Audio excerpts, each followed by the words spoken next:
जी, जो है आज का जो विशेष महत्व है पूजन का, किस तरह से करें, कैसे करें? तो सबसे पहले उस भगवती का आवाहन कर लेते हैं और बिना आवाहन के ध्यान की पूजा अधूरी रहती है। देवी प्रपन्नार्ति हरे प्रसीद, प्रसीद मातर जगतोऽखिलस्य, प्रसीद विश्वेश्वरि पाहि विश्वं, त्वमीश्वरी देवी चराचरस्य, त्वमीश्वरी देवी चराचरस्य। उस परम्बा शक्ति का आवाहन, पूजन और ध्यान करते हुए, जैसे आपका प्रश्न है कि आज के पूजन का जो है मुहूर्त क्या है, तो इस सबसे पहले हम जान लेते हैं कि कभी भी किसी देवी या देवता के लिए प्रातः काल का समय सबसे उत्तम माना जाता है कि प्रातः काल करें। अब ये प्रश्न उठता है कि प्रातः काल का तो बहुत सारा टाइम होता है, वो 7 बजे करें, 8 बजे करें, 9 बजे करें, या कोई विशेष मुहूर्त है। इस पर्व का नाम है शारदीय नवरात्रि का जो पर्व है, इसका नाम है नवरात्रि। यानी हर एक रात्रि और हर एक दिन देवी को समर्पित है। प्रातः नित्य कर्म से निवृत्त होने के बाद में हम अपने जिन भी नित्य नैमित्तिक देवी देवताओं का पूजन करते हैं, हमें वो करना ही चाहिए। उसके लिए कोई फिक्स टाइम नहीं है, क्योंकि गृहस्थ जीवन में सबसे बड़ी बात यही होती है कि हम अपने मन, वचन और कर्मों से समर्पित होने के लिए देवी के चरणों में बैठते हैं। लेकिन जो आज का विशेष दिन है, महागौरी और सिद्धिदात्री का जो विशेष दिन है, ये दोनों पूजन, दोनों देवियों का आवाहन, दोनों देवियों का भोग, पूरा विधि विधान सब आज ही होगा, आज ही करना है उसको, क्योंकि दोनों तिथियों का पंचांग के अनुसार आज ही जो है मुहूर्त बैठ रहा है। टाइमिंग का कोई फिक्स नहीं है कितने बजे करें। आप प्रातः काल के समय अपना जो भी नित्य नियम का पूजन है, पूजन करें।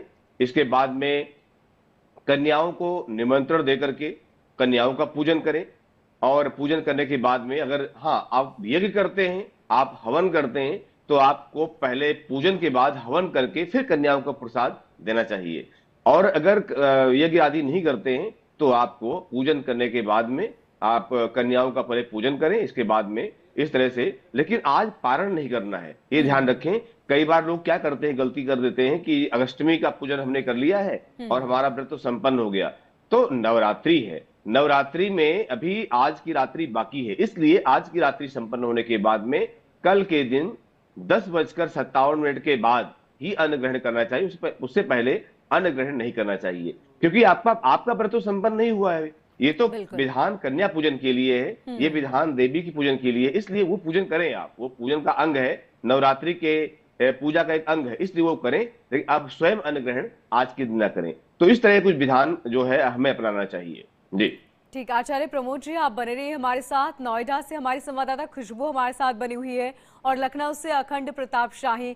खुशबू, सबसे पहले बताएं कि आप किस मंदिर में हैं इस वक्त और वहां की तस्वीरें क्या हैं?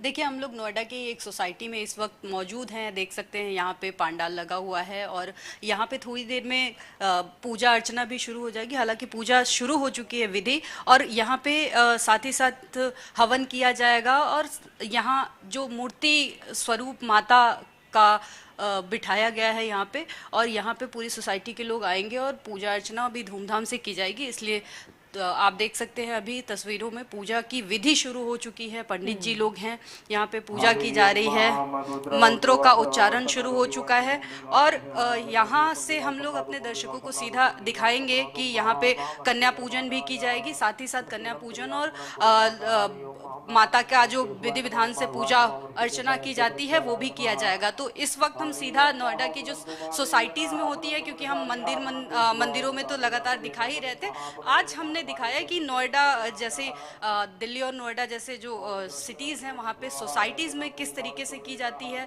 जो मूर्ति का की स्थापना करी जाती है और पंडाल बनाया गया है भव्य तरीके से, साथ ही खूबसूरत तरीके से इसको सजाया गया है। तो ये सारी चीज़ें दिखाने के लिए हम आज पहुँचे हैं एक सोसाइटी के अंदर।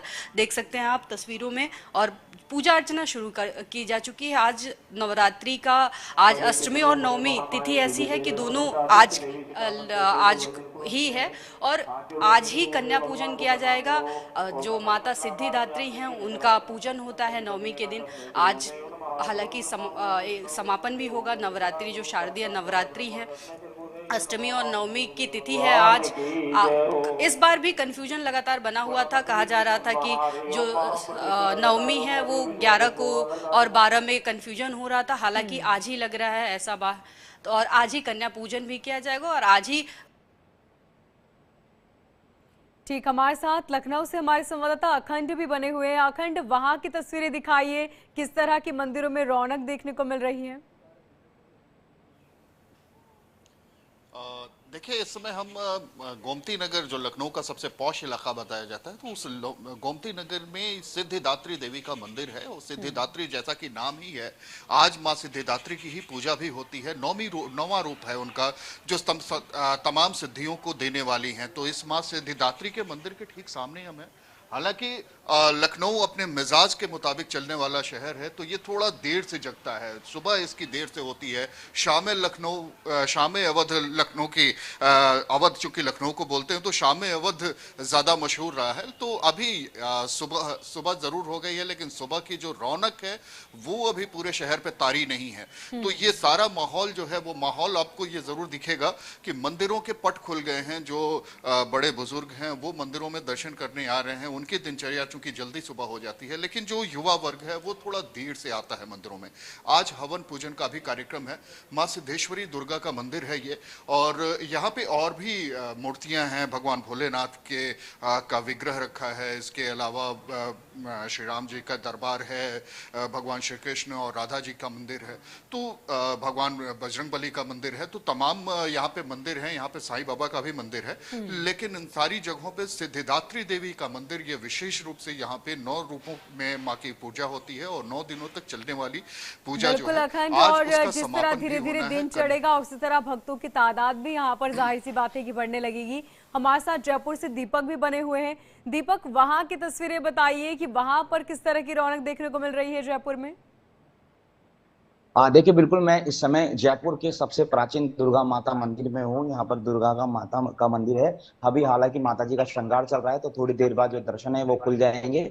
और कहते हैं कि जयपुर बसने से पहले का ये मंदिर है। लगभग मंदिर का जो इतिहास है वो 100 साल पुराना मंदिर है। कहते हैं कि सच्चे भाव सच्चे मन से जो भी श्रद्धालु यहाँ पर आता है तो उसकी मनोकामना जरूर पूरी होती है। और न सिर्फ दुर्गापुरा और आसपास का एरिया, बल्कि पूरे जयपुर शहर से यहाँ पर श्रद्धालु जो है वो माता के दर्शन करने के लिए आते हैं। और आज का दिन तो बहुत ज्यादा विशेष और महत्वपूर्ण है। तो आज के दिन तो लोग जरूर आते हैं। कहते हैं कि आज सुबह की शुरुआत जो है वो माता रानी के दर्शन के साथ होती है, और कहते हैं कि सच्चे भाव से जितना है उसकी मनोकामना जरूर पूरी है। क्योंकि आज बहुत महत्वपूर्ण दिन है और नवरात्रा है, साल में एक बार आता है। लोग बहुत बेसब्री से इस पर्व का जो इंतजार करते हैं। किसी पर्व से तरह से कम नहीं होता। जिस तरह से दिवाली, सकरात, होली होती है, उसी तरह से नवरात्रा का पर्व होता है। और 9 दिन तक लगातार पूजा होती है। आज अष्टमी है। आज के दिन कन्याओं को भोजन जो है वो करवाया जाता है, उनका मान सम्मान, उनका आदर किया जाता है, उन्हें दान दक्षिणा दी जाती है। उसके बाद हर मनोकामना जो है वो पूरी होती है। और इसके साथ ही नवरात्रा एक संदेश ये भी देता है कि महज अष्टमी या नवमी के दिन महिलाओं का या कन्याओं का सम्मान नहीं, सम्मान जो है वो हमेशा होना चाहिए। तो ये दुर्गा का मंदिर है, दुर्गा माता का मंदिर है, जहाँ पर इस समय खड़ा हुआ हूँ। और काफी दूर दूर से लोग यहाँ पर जो है दर्शन करने के लिए आते हैं। अभी थोड़ी देर पहले दर्शन खुले थे, लेकिन माता रानी का श्रृंगार हो रहा है। अब जो है वो थोड़ी देर बाद दर्शन खुलेंगे। उसके बाद श्रद्धालुओं के वापस से यहाँ पर जो है शुरू हो जाएंगे। कुछ लोग से हम बातचीत करेंगे। सर, आप